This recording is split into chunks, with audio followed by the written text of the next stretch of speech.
सोचिए, आप सिर्फ 15 साल के हो, मिलिट्री कॉलेज में पढ़ रहे हो और एक हॉरिफिक एक्सीडेंट के बाद अपनी जिंदगी भूल जाओ। 20 साल तक, तब तक जब तक आपकी कहानी खत्म ना हो जाए। यह कहानी है सऊदी अरेबिया के स्लीपिंग प्रिंस की, प्रिंस अल वलीद बिन खालिद बिन तालाल, जो 19 जुलाई 2025 को इस दुनिया से रुखसत हुए। जन्म अप्रैल 1990, सऊदी राजघराने में।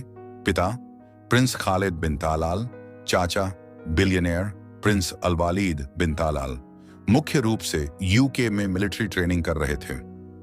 2005, उम्र 15, लंदन की मिलिट्री कॉलेज में कार एक्सीडेंट हुआ, जिससे उन्हें क्रिटिकल ब्रेन हेमरेज और इंटरनल इंजरीज हुई, जिसकी वजह से वे कोमा में चले गए। उन्हें रियाद के किंग अब्दुल अजीज मेडिकल सिटी में लाया गया और लगभग 20 साल लाइफ सपोर्ट पर रहे। अमेरिकन और स्पेनिश डॉक्टर्स भी इलाज में लगे, लेकिन डीप कॉन्शियसनेस को रिगेन नहीं कर पाए। कभी कभी फिंगर ट्विच या हेड ब्लिंक जैसी छोटी मूवमेंट्स आईं, जो पूरे अरब में ब्रीफ होप पैदा करती रहीं। डॉक्टरों ने कई बार लाइफ सपोर्ट हटाने की सलाह दी, लेकिन पिता प्रिंस खालिद ने कहा, अगर एक सांस चल रही है तो उम्मीद जिंदा है।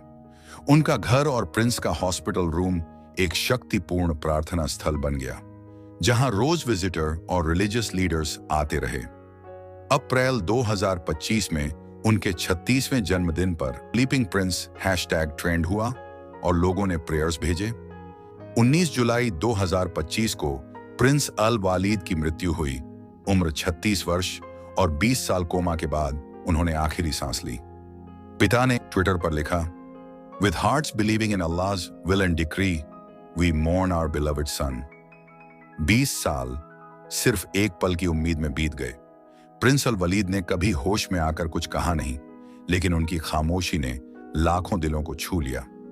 19 जुलाई 2025 को जब उन्होंने हमेशा के लिए आंखें बंद की, तो सऊदी अरब ही नहीं, पूरी दुनिया की आंखें भी नम हो गईं। स्लीपिंग प्रिंस अब इस दुनिया में नहीं है, लेकिन उनकी कहानी हमें सिखाती है, उम्मीद कभी छोटी नहीं होती। 20 साल तक नींद में रहने वाले एक शहजादे की ये सच्ची कहानी अगर आपके दिल को छू गई हो, तो बस एक लाइक कर दीजिए। सब्सक्राइब करिए ऐसी ही सच्ची इंसानी जज्बातों से जुड़ी कहानियों के लिए।